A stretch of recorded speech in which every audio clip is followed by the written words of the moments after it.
Shalom à tous, que tel Dieu vous bénisse, que tel Dieu vous garde. Bienvenue donc à cet enseignement vidéo. Nous sommes donc à la 126e vidéo sur le mot Ra. Eh bien, on continue et on écoute surtout l'Esprit Saint, ce qu'il veut nous dire, afin de nous former, de nous façonner et d'apprendre à faire les œuvres que l'Éternel Dieu a préparées d'avance. Merci, on va remettre ces quelques instants à l'Éternel, notre Dieu, notre Père, si vous voulez bien. Père très saint, nous te rendons grâce. Dans le précieux nom de Yeshua, ton Fils bien-aimé, pardon pour nos péchés, nos transgressions, nos iniquités, nos manquements, nos faiblesses, nos doutes et nos erreurs. Étant ta main bienfaisante, nous voici, Seigneur, devant toi. Nous nous couvrons du sang précieux de l'agneau, nous invoquons les mérites de l'agneau et nous venons vers toi afin que tu nous parles, Seigneur. Ton serviteur, ta servante, écoute dans les temps prophétique que tu nous fais vivre, que tu nous donnes la grâce de vivre, est en ta main bienfaisante. Car tu es là, tu nous as choisis pour que nous puissions être à toi et te servir là où tu le veux, comme tu le veux. Aide-nous, Seigneur, à avoir un jugement juste, oui, Seigneur, et à marcher dans la justice par la foi, à la gloire de ton saint nom. Nous te rendons grâce dans le précieux nom de Yeshua. Amen. Que l'Éternel Dieu vous bénisse, que l'Éternel Dieu vous garde. On va dans le texte, en fait, ici, qui nous concerne.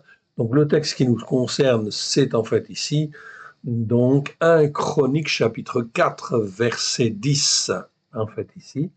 Nous sommes là dans le verset 10. Il y a Béetz, invoqua l'Éloé Yisraël en disant, si tu me bénis et que tu étendes mes limites, si ta main est avec moi, si tu me préserves du malheur, en sorte que je ne sois pas dans la souffrance, etc., etc. Voilà le début de la prière de Yabetz. L'Éternel sonde son cœur, sonde ses reins, voit son attitude de cœur, alors que nous disent les Écritures, et Elohim accorda ce qu'il avait demandé.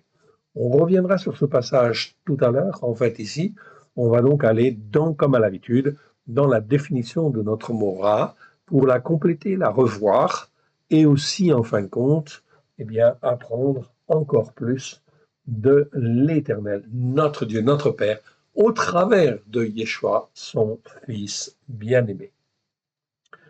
Donc, nous sommes dans le mot Ra, en fait, ici, Resh Haïn. Je vous encourage, donc, comme je l'ai dit, en fait, plusieurs fois déjà, à apprendre, en fait, les racines hébraïques de la foi, l'alphabet, en fait, hébreu au moins, en fait, ici. Ici, nous sommes, en fait, dans la racine Ra, Ra composé d'un Resh et d'un Haïn, avec la vocalisation d'un patar, ce qui nous fait, en fait, ici, le mot Ra, en fait, ici, que nous voyons là. Ce mot-là existe 663 fois, 623, dans 623 versets. C'est un adjectif au départ. Il peut être utilisé comme un nom, oui, bien sûr, mais c'est en général un adjectif. Numéro Strong 07451, ça nous permet de le retrouver dans tous les programmes, les informatiques et les dictionnaires que nous avons, oui, bien sûr, afin de repérer, en fait, ce qu'il en est au travers du travail d'hommes et de femmes zélés, en fait, ici, qui déjà nous ont fourni toutes ces bases-là. Sans eux, nous ne pourrions, en fait, rien faire, évidemment. Genèse, en fait, 2.9, c'est là où le mot mal, le mot Ra apparaît pour la première fois. Je reviendrai sur ce passage. On parle de l'arbre de la connaissance du bien et du mal. Très, très important, cet arbre-là. Oui, bien sûr, ça nous permet d'apprendre à distinguer ce qui est bien et ce qui est mal. Il y a donc des fruits qui sont bien, il y a donc des fruits qui sont mal, en fait, ici. Et l'Écriture, en fait, ici, dans ces chapitres premiers de la Genèse, eh bien, l'Éternel Dieu sépara ce qui est bien de ce qui est mal. Les deux choses sont bien séparées, en fait, ici. OK? Aujourd'hui, en fait, beaucoup de choses sont mélangées, on ne distingue plus, en fait, le bien et le mal, donc il faut essayer de retrouver, oui, bien sûr, cette notion de bien et cette notion de mal, car, en fait, ici, sans cette notion de bien et cette notion de mal, eh bien, on ne peut pas apprendre à marcher selon un jugement juste, oui, bien sûr, ce qui nous est demandé dans les Écritures, oui. Donc lorsque nous sommes rachetés, gloire à Dieu, merci Seigneur, c'est lui qui en fait incline nos cœurs à venir vers lui, en fait ici, pour que l'on se repente et qu'on accepte Yeshua comme notre Seigneur, notre Sauveur et notre Maître. À partir de là, effectivement, nous sommes comme une vierge, oui bien sûr, c'est-à-dire nous sommes lavés, purifiés, sanctifiés de nos péchés, de nos transgressions, de nos iniquités. Je le rappelle, c'est effectivement ce que les Écritures, en fait, ici, nous affirment et nous répètent sans cesse. Effectivement, Yeshua nous lave, en fin de compte, afin que nous puissions être une vierge, en fait, ici, mais cette vierge-là, en fait, ici, que nous sommes, ne doit pas rester assis sur sa chaise et doit apprendre, en fait, ici, à discerner ce qui est bien et ce qui est mal, afin de devenir, en fait, plus sage, en fait, ici, et ne pas rester, en fait, à être une vierge folle, oui, bien sûr. Car on connaît le sort, en fait, ici, des vierges folles, okay, et des vierges sages. Les vierges sages, elles entrent dans le royaume. Les vierges folles, elles restent dehors. Et Yeshua dit bien, ah, je ne vous connais pas, en fait, ici. Ok. Ici, donc, nous avons vu aussi un passage dans Ésaïe, chapitre 47, versets 7 à 12, qui nous parle, en fait, ici, de ce qui est bien et de ce qui est mal, et qui nous parle, en fin de compte, de la toute-puissance de l'Éternel, notre Dieu, notre Père. C'est lui qui crée le bien et qui fait le mal, en fait, ici. Oui, rien ne se fait sur la terre sans, en fait, l'aval de notre Dieu, évidemment. Donc, ici, c'est très important de bien comprendre cela. Voilà pourquoi nous devons avoir une crainte salutaire, en fait, ici, de l'Éternel, notre Dieu, afin d'apprendre à discerner ce qui est bien, ce qui est mal, et faire, bien sûr, ce qui est bien, et ne pas faire ce qui est mal. Oui, bien sûr. Ra, si je consulte les dictionnaires, eh bien, ça veut dire quoi? Mal, mauvais, ce qui est mal, ce qui est mauvais, ce qui est laid, ce qui est grave. OK? Mais on va approfondir un petit peu plus loin. Donc la racine en fait hébraïque, on va aller souvent dans les racines hébraïques anciennes. Eh bien, je m'aperçois en fin de compte ici tout simplement que la racine hébraïque ancienne, Resh Haïn, est l'emblème de tout ce qui est terrestre, opaque ou mauvais. Ok.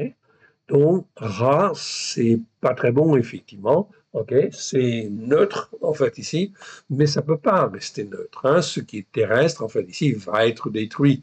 Donc évidemment, tout ce qui est terrestre doit être en fait ici, si c'est possible, transformé et s'élever à la gloire de l'Éternel. C'est extrêmement important.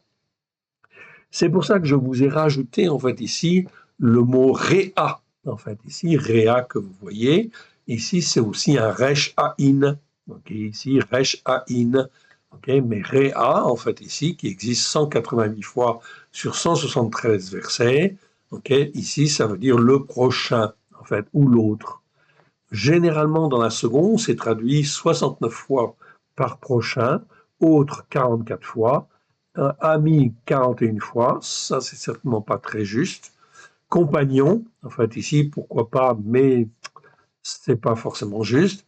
Camarade, etc. Bref, différentes en fait variantes sur lesquelles en fait ici, nous ne sommes pas forcément en fin de compte d'accord dans chacun des versets, oui bien sûr. Réa, c'est celui, c'est le prochain, c'est l'autre, en fait ici, celui qui est proche en fin de compte de toi sur ton chemin. En fait ici, pas proche intimement, hein, qui est proche physiquement, en fait ici. Ok, donc Réa, c'est cette notion-là, c'est l'autre, en fait ici. Donc c'est important, je ne m'apesantis pas dessus, mais c'est important parce que Réa, vous voyez ici, c'est effectivement quelqu'un de terrestre. Donc le prochain, en fait ici, c'est quelqu'un, en fin de compte, okay, que je ne connais pas, mais qui est proche, qui est sur ma route, en fait ici, que le Seigneur a mis sur ma route. Donc, il faut que j'apprenne à discerner, oui, d'où effectivement la nécessité d'apprendre ce qui est bien et ce qui est mal, car si ce prochain est un terroriste, bien évidemment, il ne faut pas que je l'invite dans ma maison, ok, ou que je fasse Shabbat avec lui, etc., etc. C'est donc extrêmement important. Donc, quand le Seigneur dit, en fait, ici, dans Lévitique 19, 18, tu aimeras ton prochain comme toi-même, je suis l'Éternel. Ça ne veut pas dire qu'il faut aimer le terroriste. Si en fait ici, à cause du jugement, on s'aperçoit que c'est quelqu'un qui effectivement n'est pas saint, en fait ici est un terroriste ou un meurtrier, eh bien évidemment il faudra en fin de compte avoir un jugement juste par rapport à lui selon les Écritures. Ok. Donc ici, non pas pour dire que son prochain est comme toi. Donc l'Éternel, quand il dit tu aimeras ton prochain comme toi-même, je suis l'Éternel, ça ne veut pas dire d'aimer son prochain comme toi, mais pour dire en fin de compte qui est comme toi, en fait ici, mais pour dire que ton prochain n'est pas comme toi et qu'il doit, par ton témoignage, devenir comme toi, un serviteur de Elohim, de A Elohim, s'il est possible. Okay. Le mot grec plésion, en fait ici, traduit par prochain dans la Brit Hadasha, l'Alliance nouvelle, a le même sens qu'en hébreu, c'est toujours l'autre, en réalité. D'accord? Donc le prochain, c'est pas n'importe qui, oui, bien sûr. C'est quelqu'un que tu ne connais pas, qui est terrestre, et il faut apprendre, en fait, à le connaître. Oui, bien sûr. Ok. La tradition juive dit que le prochain, c'est l'autre juif. Ok. La tradition chrétienne dit que le prochain, c'est l'autre, même si c'est un méchant. Donc, si c'est un méchant, en fait, ici, bien évidemment, on ne peut pas se comporter avec un méchant, en fin de compte, pour, en fin de compte, l'aimer de tout son cœur, de toute son âme. Il faut être, en fait, prudent, évidemment. Tu aimeras ton prochain comme toi-même, je suis l'Éternel. Donc, ce que tu peux faire pour, en fait, lui montrer la voie, c'est très bien. Mais tu ne dois pas copiner, en fait, avec lui. Tu ne dois pas faire alliance avec lui, surtout si c'est un terroriste. Donc, si c'est quelqu'un qui a tué, en fait, ici, qui est, en fait, un terroriste, eh bien, le terroriste, il doit être mis à part. Il fait partie, donc, des étrangers. Je vous rappelle que dans les Écritures, le mot étranger, en fin de compte, eh bien, vous avez plusieurs mots pour dire étranger. Je rappelle, guerre, en fait, ici. Nérar, sourd, c'est les principaux, Nori, c'est le quatrième, et ces mots-là ont des nuances. Mais dans nos traductions françaises, malheureusement, c'est toujours traduit par étranger, donc le croyant, il est incapable de faire la différence. Quand il s'agit d'un étranger guerre, en fait ici, c'est un prochain que tu dois inviter chez toi, que tu dois aimer de tout ton cœur, il peut venir au Shabbat avec toi, etc. Oui, c'est un guerre, oui. Donc, c'est un prochain qui n'est pas hostile. Par contre, si ce prochain-là est un nérar, c'est-à-dire un étranger, en fait, ici, idolâtre, tu ne l'invites pas chez toi, en fait, ici, et tu ne fais pas alliance avec lui. Ça, c'est clair. Les Écritures sont très claires. Donc, si par contre c'est un zour, en fait, ici, c'est-à-dire un étranger hostile, on va l'appeler étranger hostile pour le différencier des autres, celui-là, tu le fuis, oui, bien sûr, et tu vas jamais, jamais dans son pays, etc.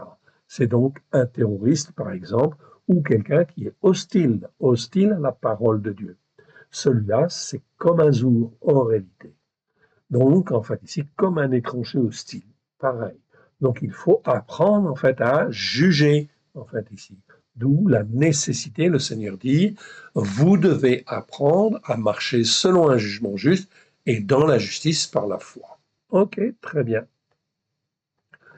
On passe sur tout cela. Oui, bien sûr. On a vu, en fait, ici, un autre mot, ici, toujours, la racine resh aïn.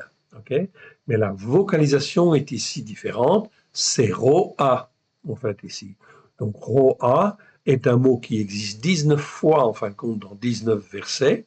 C'est un nom masculin, cette fois-ci. Okay. Et ça vient de ra, qui parle de mal, de ce qui est mal. Oui. Le mot roi, la vocalisation est différente, donc on peut le repérer. On sait qu'il y en a 19 sur 19, 07 455, en fait, ici. La vocalisation, elle vient, en fait, des Chaldéens, en fait, ici. L'écriture elle-même, en hébreu, vient de l'Éternel, oui, bien sûr, mais les mots, en fait, ici, et la vocalisation des mots, tout cela, c'est en fin de compte la culture juive et le Saint-Esprit qui a inspiré en fait ici les Juifs pour en fait dire ce mot-là c'est Ra, ce mot-là c'est Réa, ce mot-là c'est Roa en fait ici.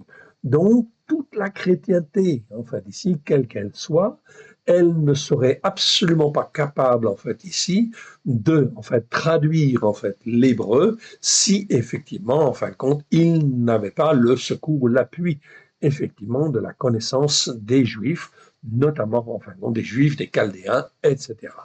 Donc ce qui veut dire que les chrétiens en fait devraient être extrêmement reconnaissants en fait ici aux Juifs pour leur avoir apporté la parole, en fin de compte, de Dieu, oui, bien sûr, et que l'on puisse, en fait, ici, la traduire. Donc, toute notre traduction, en fait, ne soyons pas hypocrites, elle nous vient, en fin de compte, de la racine juive, oui, et elle n'existerait pas, en fait, ici, autrement, en fait, ici. Donc, Roa, 19 sur 19, c'est un mot un peu spécial, on l'a vu en fait assez souvent.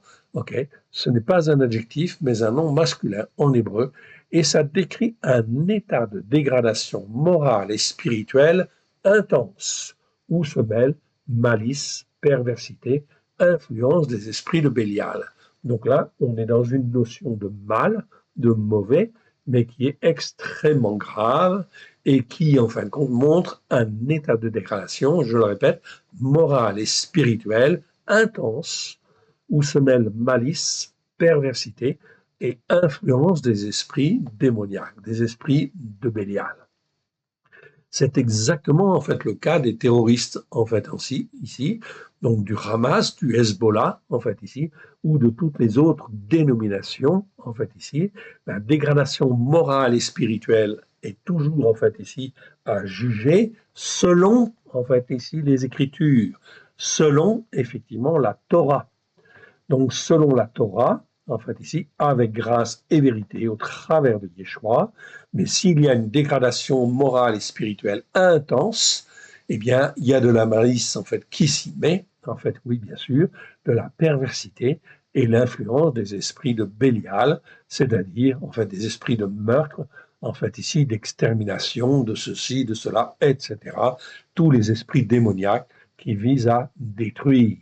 Donc, quand on veut détruire, en fait, Israël, eh bien, on veut détruire, en fait, ici, ce que l'Éternel Dieu est en train de faire sur la terre.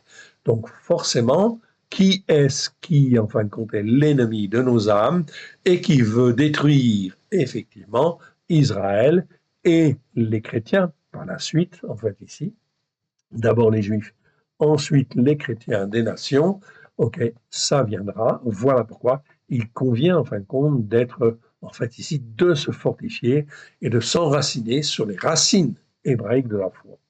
Donc lorsqu'on dit Bélial, Bélial c'est Satan, hein, on est bien d'accord, hein, c'est un autre nom pour Satan, en fait ici, et dans les Écritures, on trouve en fait très souvent le mot Bélial, Bélial, en fait ici.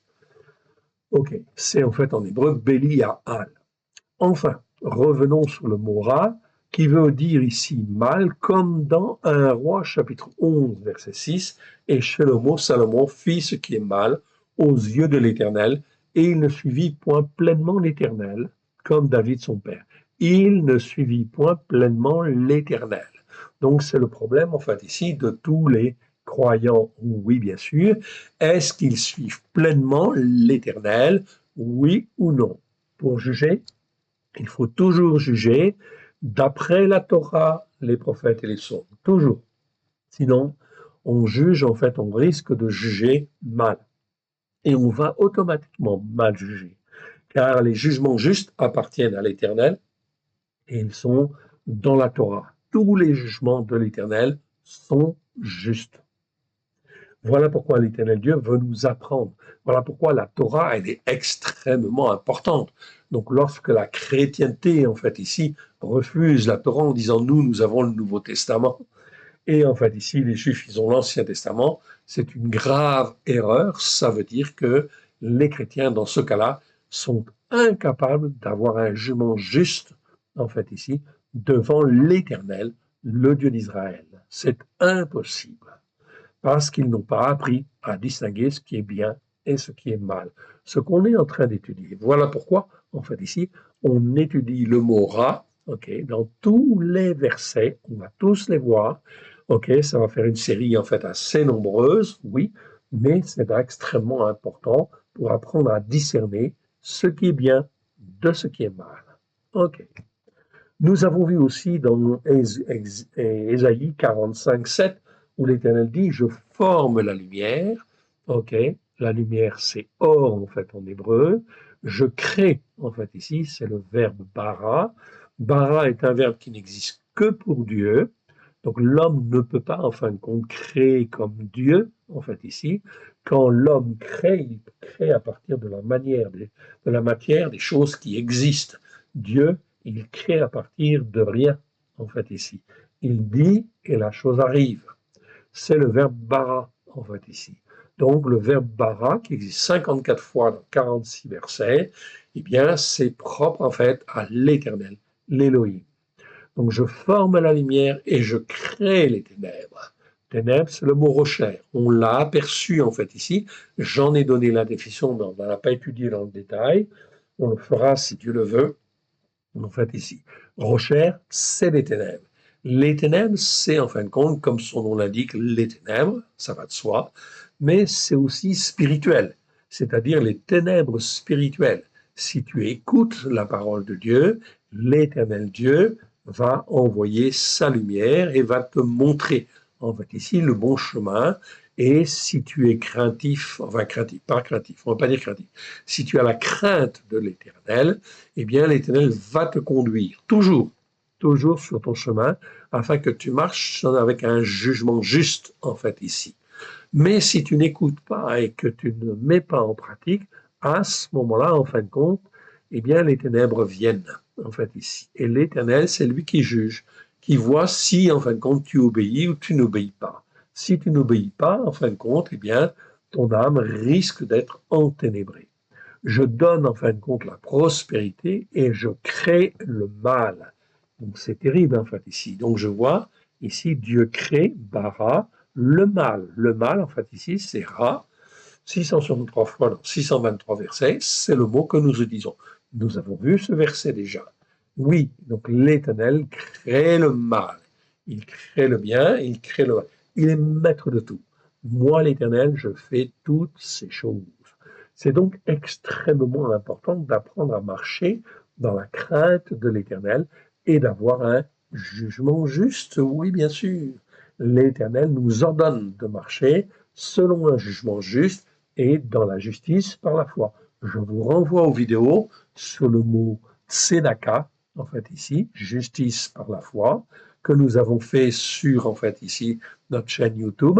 Okay. Vous pouvez aller voir les vidéos, ou sur le mot, en fin de compte, mishpat, qui veut dire jugement, plutôt jugement juste, en fait ici, qui est donc, en fait, extrêmement important, car l'Éternel Dieu nous ordonne, en fait ici, d'apprendre à marcher selon un jugement juste et dans la justice par la foi. Dès lors que nous avons donné notre cœur et notre vie à Yeshua, c'est extrêmement important, nécessaire et fondamental. Car si on n'apprend pas à marcher selon un jugement juste, eh bien on va marcher selon un jugement qui n'est pas juste, et donc forcément notre âme va être enténébrée, et en fin de compte, on risque notre salut, en fait ici, tout simplement. Mais ça, c'est l'affaire de chacun, évidemment. Avec cette 126e vidéo, en fait, ici, nous sommes à la 640e fois où l'on rencontre le mot rat, en fait, ici, dans les Écritures. Il y en a 663, comme vous le voyez là, il nous en reste 23, que 23. Et on aura fait tous les versets. Ce qui veut dire qu'on a déjà une bonne connaissance de ce qui est bien et de ce qui est mal devant l'Éternel. Si on ne sait pas distinguer, alors il faut revenir en fait à la vidéo numéro 1, en fait ici, et en fait ici, l'écouter, en fait ici, et progresser, oui, avec l'Éternel. À ce stade, nous pouvons affirmer au regard des enseignements faits sur le Mora que tous ceux qui n'écoutent pas les enseignements de la Torah, en fait ici, pour les mettre en pratique, font ce qui est mal aux yeux de l'Éternel, en fait ici. Font ce qui est mal aux yeux de l'Éternel, le Dieu d'Israël. Okay, donc on rappelle que l'Éternel, c'est le Dieu d'Israël. Okay, c'est important dans les temps en fait, où nous sommes. Pourquoi? Parce qu'il s'appelle comme cela dans les Écritures, et c'est le Dieu en fait, qui a choisi Israël pour en fait ici être son peuple, okay, et en fait ici montrer la vérité, montrer le chemin sur la terre, en fait ici. Mais Israël n'a pas toujours écouté. Voilà pourquoi Israël a été dispersé, chassé parmi les nations. En 70, le temple a été détruit, en fait ici, et les Juifs ont été dispersés parmi les nations. Et les Juifs, en fin de compte, devaient, en fait ici, être accueillis, bien sûr. On devait s'occuper des Juifs, car les Écritures, au niveau des prophètes, disent très bien que l'Éternel va ramener son peuple sur la terre d'Israël, et qu'en fait ici, que le temps d'Israël n'est pas fini, mais le temps des nations, lui, se termine. Il n'est pas terminé encore, il va se terminer. OK? Donc c'est extrêmement important de bien comprendre cela. Donc l'Éternel Dieu, de deux choses l'une, l'Éternel Dieu, Dieu d'Israël, est-ce que je suis avec lui ou contre lui? Donc aujourd'hui, vous voyez très bien en fait ici, au travers de l'actualité, qui est pour Israël et pour Dieu, en fait ici, l'Éternel, en fait, ou non, tout simplement. En fait, tout ce qui se passe aujourd'hui, nous vivons des temps prophétiques, on voit très très bien, en fin de compte, ici l'attitude des cœurs des uns et des autres. L'Éternel, le Dieu d'Israël, c'est le Dieu d'Abraham, de Isaac et de Jacob. On le mentionne ici et c'est bien dans notre témoignage de pouvoir le dire en fait aussi, tout simplement pour recaler en fait les choses. L'Éternel Dieu a fait des promesses à Abraham, à Isaac et à Jacob, le Père de notre Seigneur Yeshua. Et Yeshua dit bien, en fin de compte, dans les Écritures, en fait, dans les premiers chapitres de Matthieu, de Luc, de Marc, de Jean, en fait, ici, on voit très très bien, Yeshua est venu accomplir les Écritures, les promesses que l'Éternel Dieu a fait à Abraham, à Isaac et à Jacob. C'est donc extrêmement important de recaler, en fait, ici, les enseignements. Donc, si on n'écoute pas les enseignements de la Torah, en fait, ici, on ne peut pas avoir un jugement juste. Ils ne peuvent absolument pas avoir un jugement juste devant l'Éternel, le Dieu d'Israël, le Dieu d'Abraham, de Israël, de Jacob, le Père de notre Seigneur Yeshua. Or, dans les temps, en fait, qui viennent, les temps prophétiques qui viennent, c'est extrêmement important d'être du bon côté et de choisir, en fait, ici, de faire la volonté de Dieu et d'être dans un jugement juste. Voilà pourquoi, au travers de notre bouche, il doit sortir un certain nombre d'éléments qui permettent de recaler en fait les choses. Et si nous devons aimer notre prochain, en fait ici, eh bien, c'est de lui dire, en fait ici, que l'Éternel, notre Dieu, c'est le Dieu d'Israël, c'est le Dieu d'Abraham, de Isaac et de Jacob, le Père de notre Seigneur Yeshua. Si on le dit, c'est bien, on dit la vérité. C'est une preuve d'amour, oui, effectivement. Car l'autre, comme cela, il a entendu avec ses oreilles, et s'il a entendu avec ses oreilles, eh bien après, il fait ce qu'il veut. S'il veut prendre cette parole et la recevoir dans son cœur, à ce moment-là, l'Éternel Dieu le voit, et effectivement, par son esprit, il va, en fait, ici, planter cette parole dans le cœur, en fait, ici, du croyant, de celui qui écoute et qui veut mettre en pratique. Mais si, en fait, celui qui a écouté ne veut pas entendre, eh bien, il se condamne, en fait, lui-même, de lui-même. Et l'Éternel Dieu, en fait, qui crée la lumière, qui crée les ténèbres, crée aussi, en fait, le mal sur la terre. Donc, le mal va venir, ou le malheur, en fait, va venir sur cette personne si elle persévère à ne pas écouter et à ne pas mettre en pratique. Voilà pourquoi notre rôle est extrêmement important. Aujourd'hui, nous qui sommes vivants, nous devons témoigner avec notre bouche et prononcer en fait les paroles de vérité afin que ces paroles de vérité puissent toucher les cœurs que l'Éternel veut en fait, ici, et que cette parole ne remonte pas au ciel sans avoir pleinement accompli la volonté de l'Éternel, notre Dieu. J'insiste beaucoup, en fait, ici, et je détaille, car les temps prophétiques qui viennent sont des temps prophétiques extrêmement difficiles qui vont venir, et en fait, ici, pour distinguer ce qui est bien et ce qui est mal, il n'y a qu'un seul repère. Un seul repère, c'est en fin de compte la Torah au travers de Yeshua. Ok, c'est-à-dire pleine de grâce au travers de Yeshua. Mais c'est pas Jésus, en fait, ici, Jésus des nations, non, parce que le Jésus des nations, il n'est pas ancré sur la Torah. Résultat des courses, en fait, ici, la foi des croyants, en fait, est instable et ne peut pas tenir face aux malheurs qui vont venir. C'est impossible. Ok. Certes, nous sommes sauvés par grâce, par le sang de l'agneau, mais dans le but d'être formés, façonnés à l'image du Père et du Fils. Jean, chapitre 17. Or, pour être formés et façonnés, nous avons absolument besoin, en fin de compte, des enseignements de la Torah, qui est la vérité, psaume 119, verset 142, et qui est parfaite pour restaurer l'âme, psaume 19, verset 8 ou 7. Je vous encourage à retenir, en fait, ici, tous ces versets, en fait, ici, et de les prononcer, en fait, avec votre propre bouche, pour pouvoir répandre, en fait, la parole de vie. C'est ce que nous souligne exactement Yeshua en parlant des vierges folles et des vierges sages. Donc, les vierges folles, eh bien, elles ne se préparent pas. Les vierges sages, elles se préparent. Elles ont de l'huile.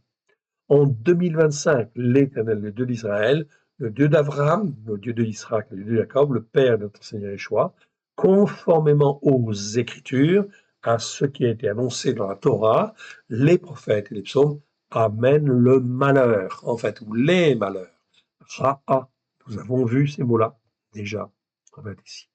Donc les malheurs, c'est principalement l'épée, en fait, ici, la famine, la peste.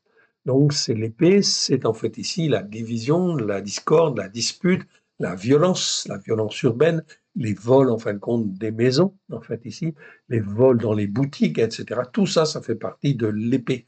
La violence en fait ici, ok, lorsque en fait les narcotrafiquants en fait ici descendent dans une ville ou une partie de ville et en fait ici mitraillent avec la Kalachnikov, tout ça c'est l'épée en fait ici, c'est la violence si vous voulez en fait ici.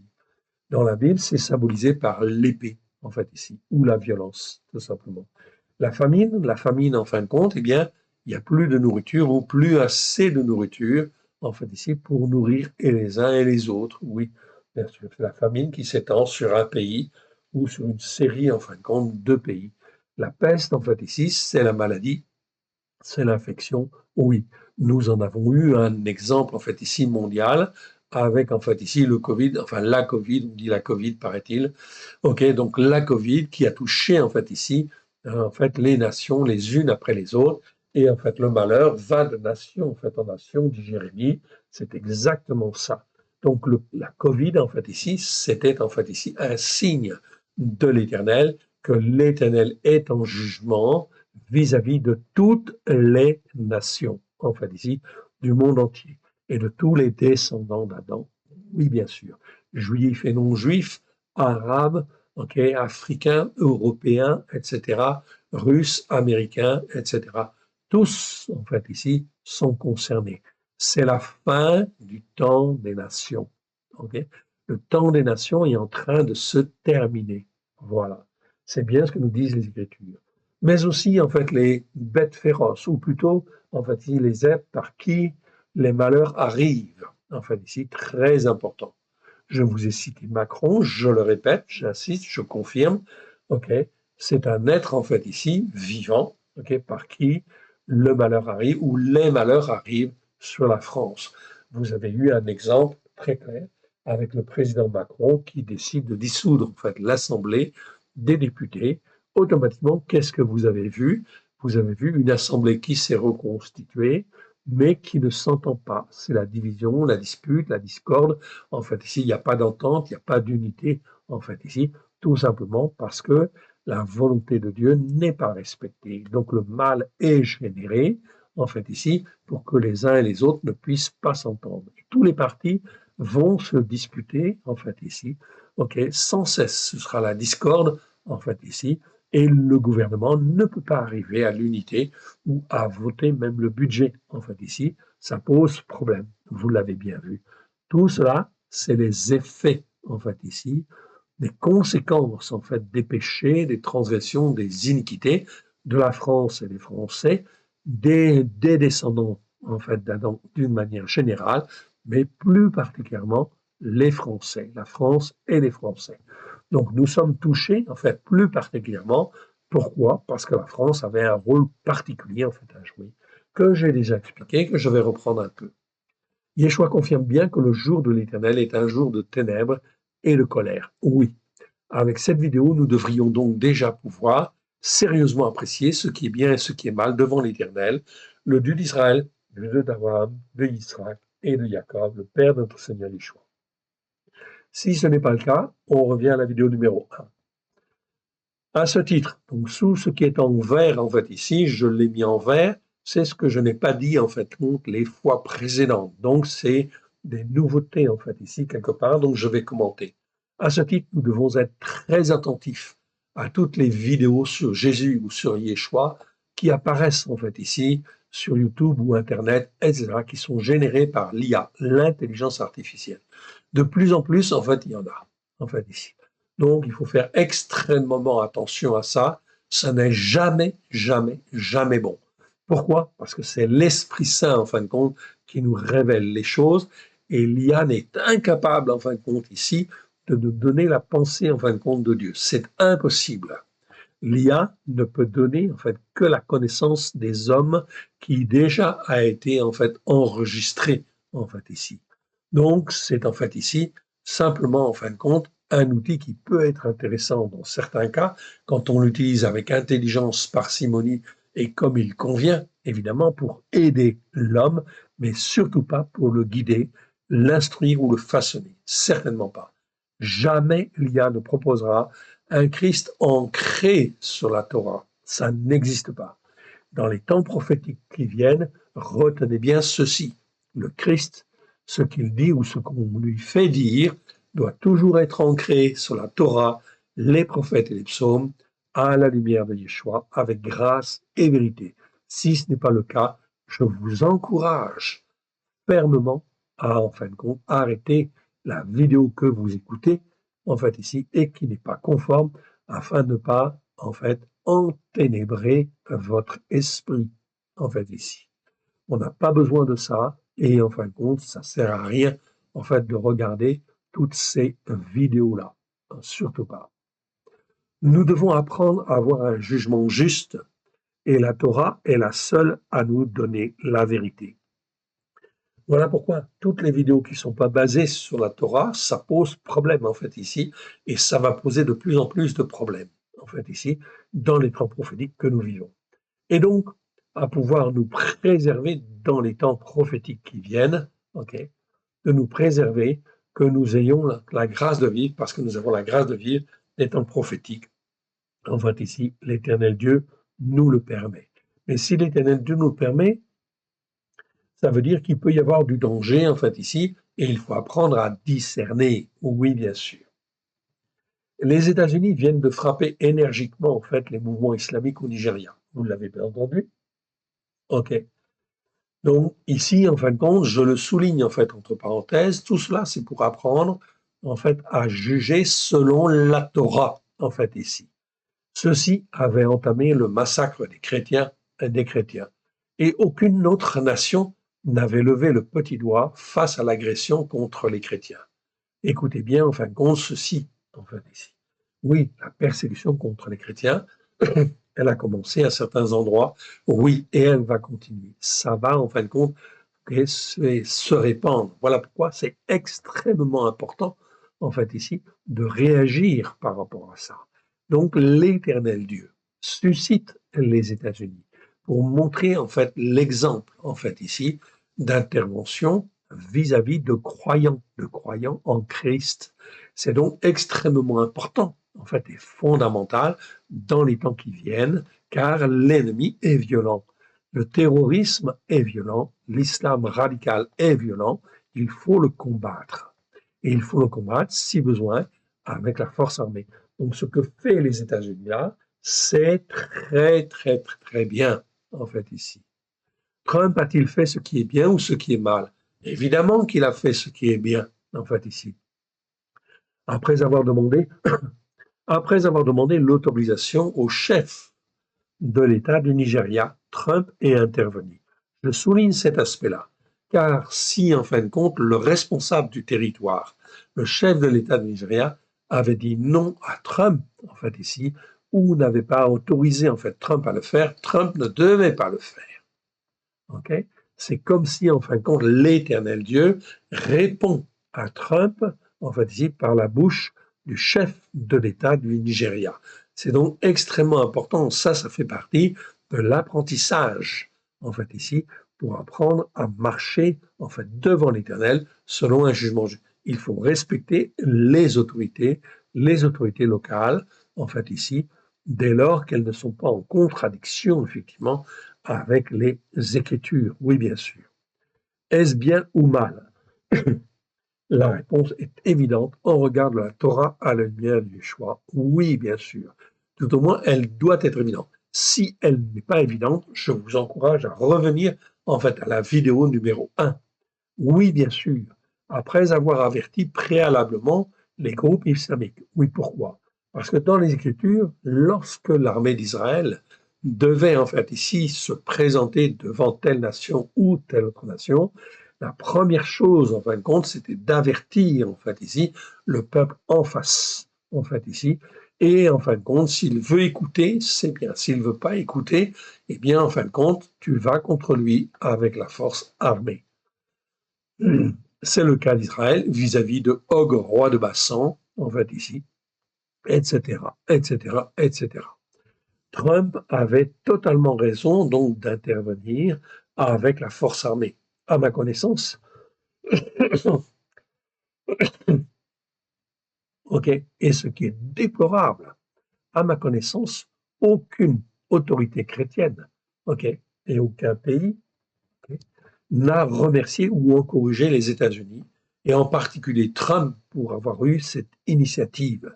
C'est en fait extrêmement dommage. Où sont les chrétiens greffés, rachetés et censés être greffés sur la racine d'Israël? Okay?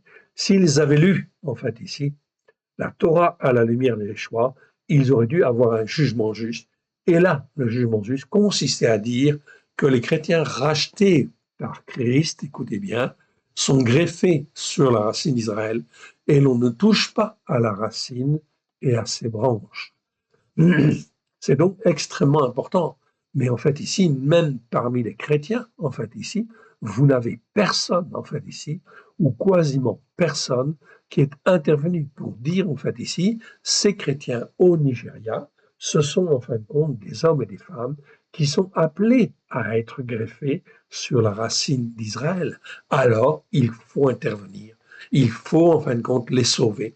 Il faut les aider, bien sûr, venir à leur secours. C'est pas peut-être, c'est une obligation. Ok. Par là, l'Éternel, le Dieu d'Israël, enseigne au travers de Trump, ok, au travers d'Israël et au travers de Trump, que les nations judéo-chrétiennes, ok, que les nations judéo-chrétiennes devront apprendre à se lever contre l'oppresseur. Oui, en fait, ici.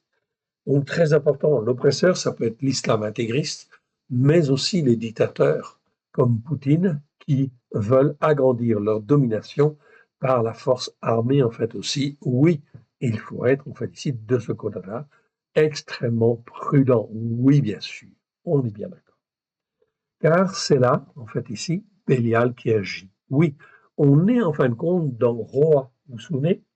Le mot roi qu'on a vu tout à l'heure, 19 fois dans 19 versets, c'est en fait l'iniquité, en fait ici, où il y a une dégradation morale et spirituelle intense. On n'écoute pas du tout la Torah, on n'écoute pas du tout les Écritures, et forcément, inévitablement, il y a l'influence, en fin de compte, des mauvais esprits, de Bélial. Donc, en fait ici, de l'orgueil, en fait ici, la volonté de détruire, de s'étendre, en fait de dominer, de contrôler, etc., etc. Les nations judéo-chrétiennes, doivent apprendre à avoir un jugement juste, en fait ici, devant l'Éternel. Voilà tout ce qui se passe en fait en ce moment et ce qui se passe en fait en France avec Macron en fait aussi, c'est pareil, c'est exactement ça. Les nations en fait judéo-chrétiennes doivent apprendre et la France devrait être en première ligne en fait ici auprès d'Israël pour soutenir Israël et en première ligne aussi pour en fait intervenir en fait ici au Nigeria pour sauver les chrétiens. Et oui, la France, en fait, aurait dû être parmi les premières nations, en fait, ici, à susciter une intervention là-bas, en fait, ici, et être auprès des États-Unis pour intervenir là-bas.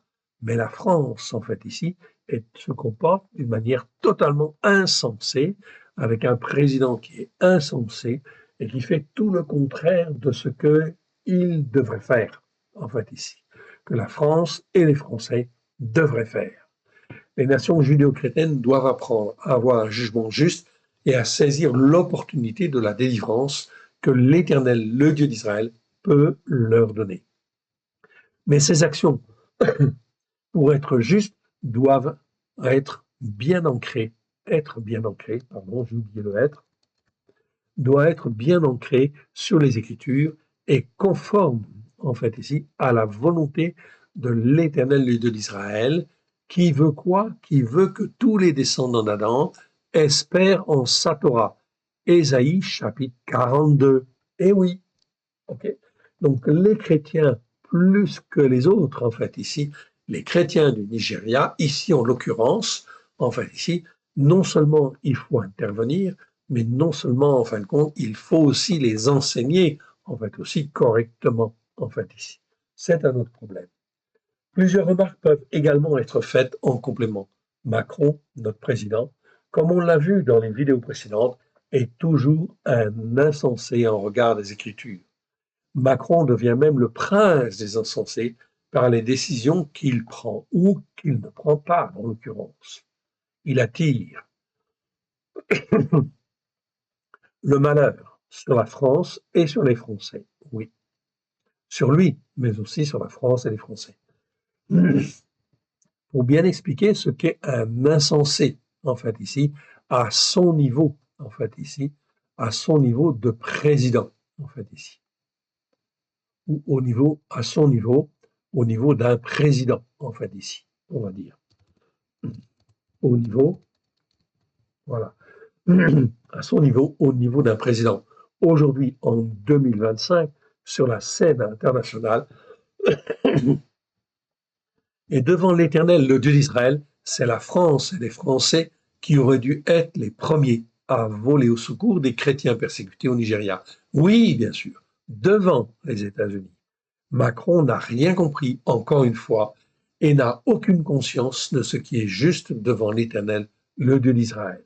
Il ne sait pas que la France et les Français sont devant l'Éternel, le Dieu d'Israël, la première des nations, je dis bien ici, la première des nations qui devrait soutenir, en fait ici, Israël, mais aussi et bien évidemment pour tous ceux qui ont l'intelligence de comprendre les choses spirituelles devant l'Éternel, le Dieu d'Israël, à être, en fait ici, à être la première des nations, je dirais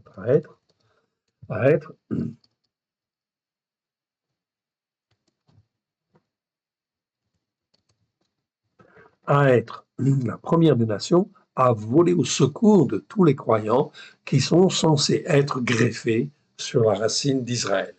Vous pouvez voir que Macron est totalement hors course. Hors course dans ses priorités. En fait, ici, non. En fait, il court à d'autres, en fin de compte, après d'autres buts, dans le but de se placer, en fait, au niveau international. Et en fin de compte, il ne pense qu'à lui. Il n'a même pas conscience de son iniquité.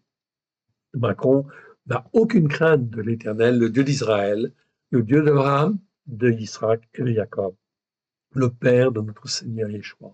En fait, on devrait même plutôt dire que la France et les Français sont aveuglés à cause de leurs péchés, de leurs transgressions, de leur iniquité depuis la Révolution. Et oui, j'avais parlé de la Révolution déjà, je ne vais pas en fait en reparler dans le détail, mais depuis la Révolution, en fin de compte, les Français ne cherchent pas l'Éternel comme il convient. C'est pourquoi ils héritent aujourd'hui d'un président insensé qui fièrement affirme que la France est une république laïque. Mais se dire laïque n'est pas une force, mais une fuite en avant. C'est en fait dire à l'Éternel, le Dieu d'Israël, le Dieu d'Abraham, pardon, le Dieu d'Israël et le Dieu de Jacob, le Père de notre Seigneur Yeshua, nous n'avons pas besoin de toi, tiens-toi à l'écart. C'est pas bon de dire ça, en fait, ici. Ok. Cette attitude non seulement ouvre la porte au malheur, qui sont décrits dans les Écritures, à travers l'épée, la famine, la peste et les bêtes sauvages, ok, ou les êtres de malheur qui amènent, en fait, ici, en fait, le malheur, mais aussi, elle ouvre très clairement la porte à l'islam sur le territoire de la France. Autre religion qui nie le Christ.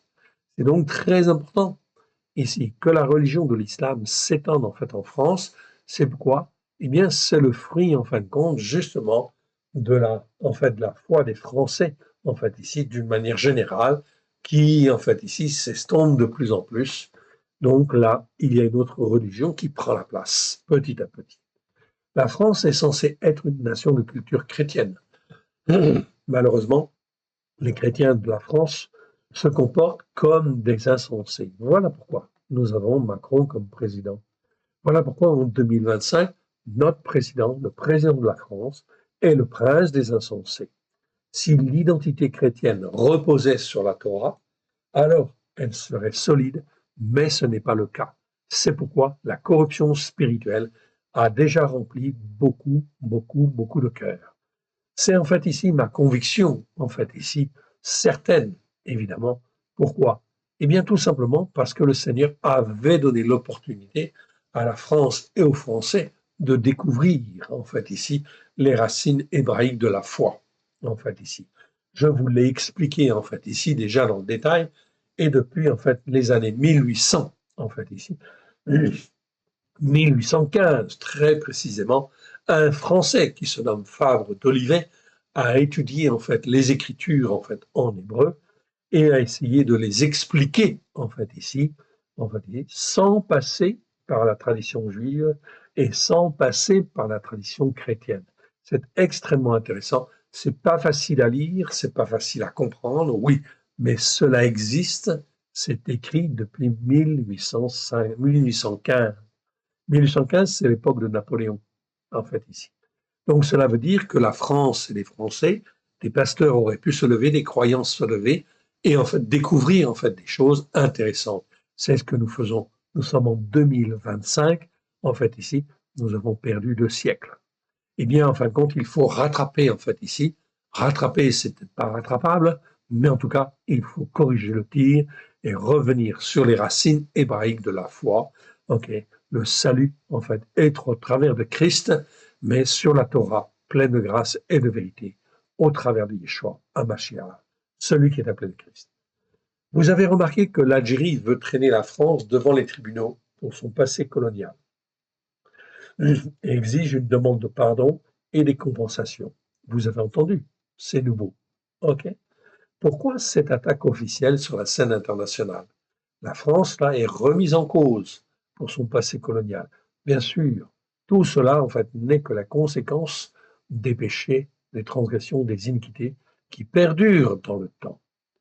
Toutes les nations européennes ont un passé colonial désastreux en regard des obligations de la Torah, des prophètes et des psaumes, car la volonté de l'Éternel, le Dieu d'Israël, en fait ici, est que tous les descendants d'Adam espèrent en sa Torah.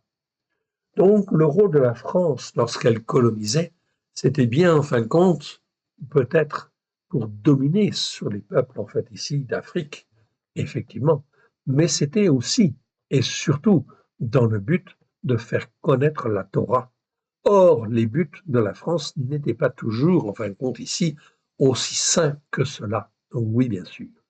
Il en est de même pour toutes les nations européennes, on est bien d'accord. En fait, ici, ok. Voilà pourquoi les nations européennes, lorsqu'elles ont eu un temps de domination sur les autres peuples du monde entier, eh bien, c'était dans le but, en fait, ici, de faire connaître Christ, mais de faire connaître Christ, si possible, sur, en fait, la Torah, les prophètes et les psaumes, et non pas simplement, en fin de compte, d'évangéliser pour mettre les gens sur telle montagne spirituelle, les catholiques, ou les protestants, ou les évangéliques ceci, ou les évangéliques cela.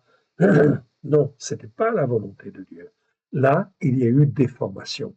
On a tordu les Écritures, on a été dans l'iniquité, oui, bien sûr. Donc, qu'en sera-t-il? Aujourd'hui, l'Algérie se lève contre la France. Mais qu'en sera-t-il quand les pays africains se réveilleront, en fait, ici, de la domination qu'ils ont subie? Quand, en fait, ici, les pays africains se réveilleront, en fait, ici, à cause, en fin de compte, de la traite, en fait, de la traite des Noirs, en fait, ici. Personnellement, j'habite Nantes. Et oui, et Nantes a été un port, en fait, ici, négrier extrêmement important. Tout cela, c'est des abominations devant l'Éternel. Et vous croyez que l'Éternel, en fait, ici, n'a pas vu ces choses? Bien sûr que oui. Et en fin de compte, que l'Éternel ne va pas juger ou n'a pas jugé, en fait, ces choses-là? Bien sûr que oui, en fait, ici. Voilà pourquoi toutes ces choses vont revenir, en fait, ici, à la surface. Pourquoi? Parce que l'Éternel est un Dieu juste.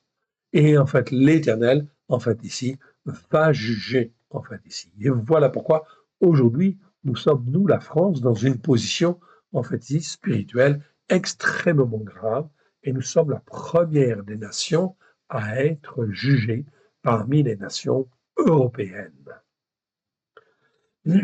Il faut que ce soit la France en premier, parce que la France, elle avait un rôle particulier à jouer devant les autres nations. Donc c'est elle qui sera jugée en premier. Donc comprenez bien ceci. Ça va donc entraîner, en fait ici, des malheurs extrêmement graves, extrêmement graves. Voilà pourquoi aujourd'hui, l'Éternel Dieu d'Israël permet que la France soit montrée du doigt.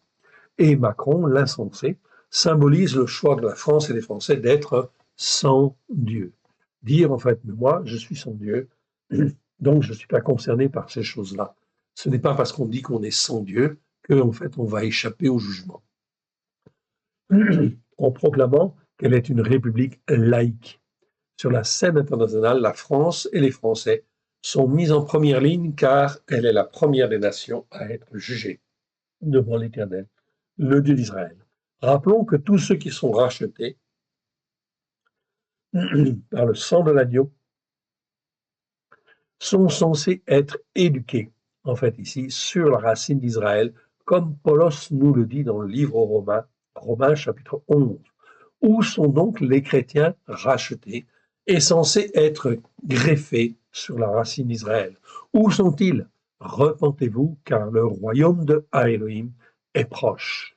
Car l'Éternel, le Dieu d'Israël, le Dieu d'Abraham, de Israël et de Jacob, le Père de notre Seigneur Yeshua, a bien racheté les croyants des nations pour les greffer sur la racine d'Israël, au travers de Yeshua, et inscrire les rachetés dans les promesses faites à Abraham, à Yitzhak et à Jacob. Mais en fait, je suis quasiment sûr que dans la majorité, ou la très très grande majorité, sinon la quasi-totalité des églises, des assemblées, on n'enseigne pas ces choses-là. Alors, l'Éternel va juger les pasteurs, va juger en fin de compte toutes ces choses-là. Pourquoi? Parce qu'il veut récupérer en fait ici les croyants sur les racines hébraïques de la foi, telles qu'il avait voulu en fait ici dès le départ.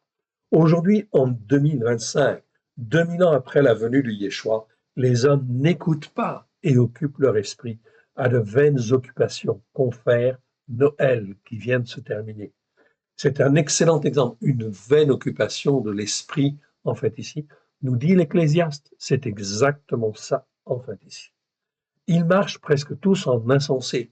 En définitive, ils sont tous condamnés par les Écritures. Et oui, la condamnation, en fait, ici, est déjà écrite. La condamnation de la France la condamnation des différents pays européens est déjà en fait arrêtée. C'est écrit maintes fois dans les Écritures et notamment en fait ici dans le psaume 149. Dois-je vous rappeler en fait Jérémie 25 où l'Éternel dit en fait à Jérémie, Yirmiyahu, prends la coupe que j'ai fait boire à Juda et fais-la boire à toutes les nations. Et Jérémie, en fin de compte, a proclamé les choses, c'est-à-dire qu'en proclamant les choses, il fait boire cette coupe à toutes les nations. Voilà pourquoi aujourd'hui, au travers des enseignements que nous avons en fin de compte à donner et des paroles que nous avons à donner, nous avons en fait à exprimer en fait ici justement en fait ici la condamnation en fait ici le jugement de l'Éternel. Et c'est une gloire, le psaume en fait ici. Ok, 149, vous pouvez le lire, en fait ici, dit bien que c'est une gloire pour les rachetés de l'Éternel, pour ceux qui appartiennent à l'Éternel, que de, en fait ici, d'annoncer la condamnation, en fin de compte, des peuples. Oui, bien sûr. Tout simplement, en fait ici, parce qu'ils ne sont pas, en fin de compte, rachetés comme il convient, en fait ici. Mais bien sûr, la repentance est toujours là, et en fait ici, l'humilité, en fait ici, à reconnaître ses péchés, ses transgressions et ses iniquités, fait que cela déclenche chez l'Éternel sa miséricorde et sa bonté. Et l'Éternel Dieu veut sauver. Et il veut sauver, en fin de compte, mais sur les racines hébraïques de la foi. Le temps des nations est en train de se terminer. Le temps d'Israël, en fait, ici, va reprendre. Donc, avant que le temps d'Israël ne reprenne, eh bien, il est extrêmement important, en fin de compte, de témoigner, de parler, afin que les uns et les autres puissent se repentir. Je n'insiste pas sur la fin, en fin de compte, de ce passage. Nous l'avons vu la fois dernière. Vous le recevrez, en fait, aussi, en fait, ici, par mail, au travers de la newsletter mercredi prochain. En fait, ici, vous aurez le détail. Je continue, en fait, ici, sans Dieu, point de salut. Mais quel Dieu? Vous avez appris que seul l'Éternel, le Dieu d'Israël, est la seule solution. Ce qu'il faudrait à la France et aux Français, c'est une théocratie, non pas en fait une démocratie, mais une théocratie. Théocratie chrétienne qui croit dans le Christ, mais dans le Christ hébreu. Vous pouvez donc constater que nous en sommes loin. Néanmoins, regardez Trump. Il est croyant, puissant et autoritaire. C'est très bien dans un sens. Mais fait-il toujours ce qui est bien aux yeux de l'Éternel, l'Élohim d'Israël? Que lui manque-t-il en fait ici? On voit très clairement qu'il soutient Israël et il vient au secours des chrétiens persécutés. C'est très bien aux yeux de l'Éternel, le Dieu d'Israël, le Dieu d'Abraham, de Yitzhak et de Jacob, le Père de notre Seigneur Yeshua. Mais Trump, qui se dit chrétien, est un chrétien évangélique. On voit manifestement qu'il n'a pas un jugement juste dans la manière de traiter les problèmes. Tout le monde peut le constater, en fait, ici. C'est une carence, en fait, ici. Et cette carence, elle devait être comblée par les Français. En fait, ici, par les Français, oui, qui devaient, en fin de compte, dire à Trump, oui, non, c'est pas le plan de l'Éternel. Regarde, dans les Écritures, il est écrit ceci, il est écrit cela. C'est bien évidemment, en fait, ici, la France et les Français qui auraient dû montrer l'exemple, en fait, à Trump. Ce n'est pas conforme, en fait, au jugement juste que donnent, en fait, ici, les Écritures, en fait, ici, dans la Torah, les prophètes et les psaumes. Donc, Trump ne réagit pas, en fin de compte, ici, en fonction des jugements justes qui sont dans la Torah, les prophètes et les psaumes. Il ne peut pas avoir un jugement juste. Il est écrit, tous les jugements de l'Éternel sont vérité, et ces jugements sont justes. Psaume 19. Trump a-t-il adopté tous les jugements justes qui sont dans la Torah, les prophètes et les psaumes à la lumière de Yeshua? La réponse est non, bien sûr. Ok? Et qui va lui dire? C'est pas l'Église, elle est à côté de la plaque. C'est pas, en fin de compte, c'est les Français qui auraient dû, en fait, ici, être en tant que nation, en fait, ici, être là pour montrer, en fait, l'exemple. La conséquence de cela est, que va-t-il se passer dans les prochaines semaines? Que va-t-il se passer avec Trump, à votre avis? Une chose est certaine, le plan de paix de Trump au Moyen-Orient est voué à l'échec. Ok? ils ne respectent pas les promesses que l'Éternel a fait à Abraham, Yitzhak et Jacob, et que Yeshua est venu accomplir. De plus, le temple de Yerushalayim, de Jérusalem, doit être reconstruit. La mosquée et le dôme du rocher doivent disparaître, ce qui annonce inévitablement des tensions extrêmes avec l'islam intégriste et, en fait ici, point de suspension, la Turquie. Et oui, la Turquie, elle est pro-Hamas. Voilà pourquoi Israël ne veut pas que les Turcs s'installent dans la bande de Gaza, et ils ont bien raison, évidemment, en fait ici. En fait ici, nous ne pouvons que prier pour soutenir, en fin de compte, Israël, afin que les Turcs, en fin de compte, ne viennent pas, en fait, là. Dans ce combat, en fait ici, prophétique à venir, où sont les chrétiens greffés sur la racine d'Israël? Nous ne pouvons que constater qu'en dehors de son soutien indéfectible à Israël et à son intervention pour venir au secours des chrétiens persécutés, Trump marche souvent seul et fait ce qu'il veut, sans s'appuyer sur la Torah, sur les promesses de l'Éternel que l'Éternel a faites à Abraham, à Isaac et à Jacob. La conséquence inévitable à court terme de ce manque de discernement spirituel est que l'avenir très proche va s'envenimer de façon extrêmement importante. Le Hamas ne veut pas désarmer, le Hezbollah non plus, l'Iran menace. Qui soutiendra Israël après Trump? Où sont la France et les Français encore une fois? Certes, Israël doit retrouver son Dieu, le Dieu d'Abraham, d'Isaac et de Jacob, mais c'est prévu et ça va venir. Mais l'Église et les nations judéo-chrétiennes qui devaient lui montrer le chemin font lamentablement défaut. Honte à l'Église et aux nations judéo-chrétiennes qui ont manqué à tous leurs devoirs. C'est bien en fin de compte le mot de cette vidéo, en fait ici, quelque part, tout simplement parce que, en fait ici, l'Église devrait se lever, en fait ici, pour les chrétiens persécutés au Nigeria. Et en fin de compte, devrait se lever aussi pour dire nous avons été rachetés par le sang de l'agneau pour être greffés sur la racine d'Israël. Et nous voulons soutenir en fait Israël. Oui, bien sûr. Donc honte à l'Église et aux nations judéo-chrétiennes qui ont manqué à tous leurs devoirs devant l'Éternel, l'Élohim d'Israël. Le temple à Jérusalem doit être reconstruit. Il doit être reconstruit pourquoi? Car l'Antichrist, l'Anomos, le Centaure, doit venir le profaner et se proclamer lui-même le roi du monde. Nous avons la grâce, le privilège de vivre 7 ans prophétiques, mais c'est pour témoigner que la Torah est la vérité. Témoigner que Torah Traemet, qui veut dire la Torah, ta Torah est la vérité. Et que nomos en grec veut dire Torah. Voilà pourquoi, en fait, ici, aujourd'hui, en hébreu, non seulement pour les croyants, non, attends, témoigner, en grec veut dire Torah, en hébreu, non seulement pour les croyants des nations, mais aussi pour les croyants juifs, qui doivent être rachetés et regreffés sur la racine d'Israël.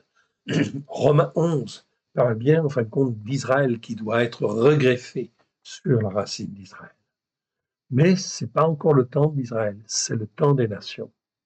Repentez-vous car le royaume de Elohim est proche. Depuis la Révolution, les Français ont erré à droite et à gauche, au gré du vent qui soufflait sur eux, au gré des partis politiques qui se sont comportés comme des insensés. Aucun d'eux ne cherche et ne persévère à retrouver l'Éternel, l'Élohim d'Israël, le Père de notre Seigneur, Christ Yeshua. Yeshua est venu pour accomplir les paroles de l'Éternel. Alors, si nous voulons être à l'image de Yeshua, nous devons aussi, en fait, être là pour accomplir la parole de Dieu. Et l'Église devrait être là pour accomplir la parole de Dieu, en fait, la parole de l'Éternel. Ils invoquent la loi de 1905 qui sépare l'Église de l'État. Mais Elohim ne se plie pas aux lois des hommes. C'est bien plutôt les hommes qui doivent se plier aux lois de Elohim. Tous les politiques sont des insensés. Ils croient qu'ils peuvent tenir l'Éternel, l'Élohim d'Israël à l'écart. Ce n'est là qu'une attitude orgueilleuse et insensée. L'Éternel, l'Élohim d'Israël, n'a-t-il pas créé les cieux et la terre? Ils vont tous dans le mur. Faute de repentance. La France et les Français ont péché devant l'Éternel, l'Élohim d'Israël. Je aussi, dans vos prières, je vous encourage à tenir compte, en fin de compte, de cela et à demander pardon, en fait, à Dieu, dans la mesure où, en fait, notre parole peut être entendue, en fait, ici, devant l'Éternel. On continue. Depuis la Révolution, la France et les Français avaient la capacité de dire non à la puissance spirituelle de Rome, mais de dire oui à l'Éternel, en fait, ici, le Dieu d'Abraham, le Dieu d'Israël, le Dieu de Jacob, le Père de notre Seigneur Yeshua. La condamnation est écrite. Donc maintenant, seule la repentance, en fait, ici, peut permettre d'être sauvé. La France et les Français auraient dû saisir l'épée de l'Esprit, qui est la parole de Dieu. La France avait été choisie pour montrer l'exemple aux autres nations. L'Éternel, l'Élohim d'Israël, nous le voyons manifestement, est en train de restaurer Israël. La France et les Français ne sont pas là pour soutenir Israël. Quoi qu'il en soit, Israël est et restera le premier-né devant l'Éternel, l'Élohim d'Israël. En définitive, dans ces temps de la fin, la France et les Français ont à se repentir et à choisir d'être avec l'Éternel, le Dieu d'Israël, ou d'être contre l'Éternel, le Dieu d'Israël. C'est donc très important de bien comprendre cela. On a pris un peu de temps, en fait, ici, là-dessus, mais c'était extrêmement, extrêmement important, en fait, ici.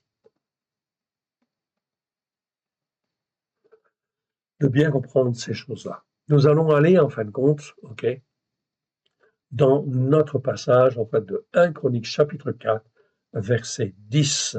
Et on va faire, en fait, ici, le commentaire, en fait, ici, de ce passage. On va simplement lire le verset 9 et le verset 10. Yaébetz était le plus considéré de ses frères. Okay. Donc on parle en fin de compte de la descendance, en fait, ici. Ok, la descendance de certains, en fait, ici, et notamment de Yehuda. Donc dans la descendance de Yehuda, il y a eu Pérez, Esron, Carmi, etc.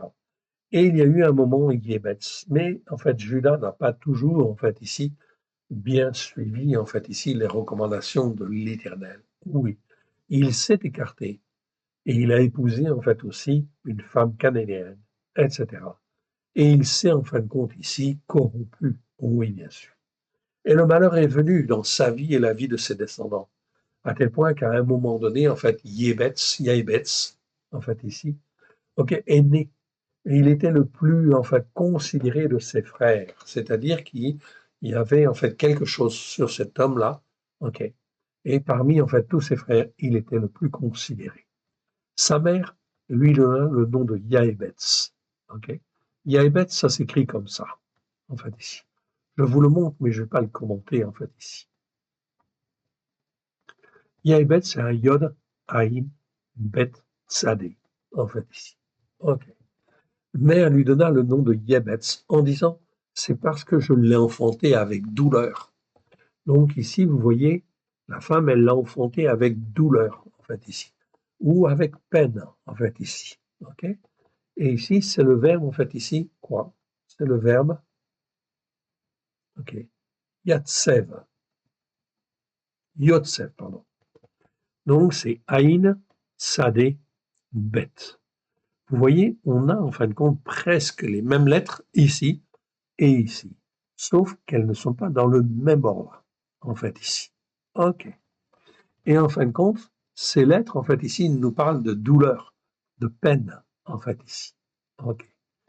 Et en fait, Yabetz, en fait, ici, que je retrouve, en fait, ici, invoqua l'Éternel d'Israël, c'est-à-dire le Dieu d'Israël. Quand on écrit Israël, on peut l'écrire comme ceci, en développé. C'est extrêmement important, en fait, ici. Normalement, on devrait toujours l'écrire presque comme ça, en fait, ici. Si on l'écrit, en fait, ici, en détaché, en fait, ici, en décomposé, c'est pour mettre en évidence, en fait, ici, quelque chose d'important. Quelque chose de très important, car Israël, en fait, ici, c'est pas n'importe quel nom. OK. Israël, en fin de compte, c'est ça. On va le voir. on va décomposer le nom d'Israël. Israël, en fait, ici, voilà comment ça s'écrit, en fait, ici. C'est un mot qui existe 2505 fois dans 2229 versets. C'est un nom propre, oui, c'est Israël. Israël est un mot composé de plusieurs racines, en fait, en hébreu. Yi, Sra, El. Donc, voilà pourquoi on le décompose comme ceci. Il y a trois racines. OK? Trois racines, Yi, Yod, ensuite le Shin, Resh, et ensuite Aleph, Lamed, qui veut dire celui qui a lutté avec Dieu. Genèse 32, 29 ou 28. C'est juste, c'est la bonne définition. Israël est donc un mot composé de trois racines de base. OK? Et je vous les décompose en fait ici. Yod, en fait déjà. OK? Shin, Resh, en fait ici. Et Aleph, Lamed. OK? La racine principale ici est Shin et Sin Resh, c'est-à-dire Sra. C'est pas un Shin, c'est un Sin. OK? C'est en fait ici Shin Resh. OK? Et ça vient du verbe Sra, Sarah. Elle vient du verbe Sarah, c'est-à-dire Shin Resh Aleph. Sarah, comme le nom en fin de compte ici, Sarah, de la femme d'Abraham, qui en fait, selon les nations, veut dire princesse. Mais en fait, selon les racines étymologiques, en fait ici, les racines anciennes, non. C'est pas en fin de compte princesse. Ok? C'est bien de traduire par princesse, mais c'est pas vraiment le sens. Le sens en fait de Sarah, en fait ici, c'est un verbe qui n'est pas courant en fait en hébreu, qui n'existe que deux fois dans deux versets.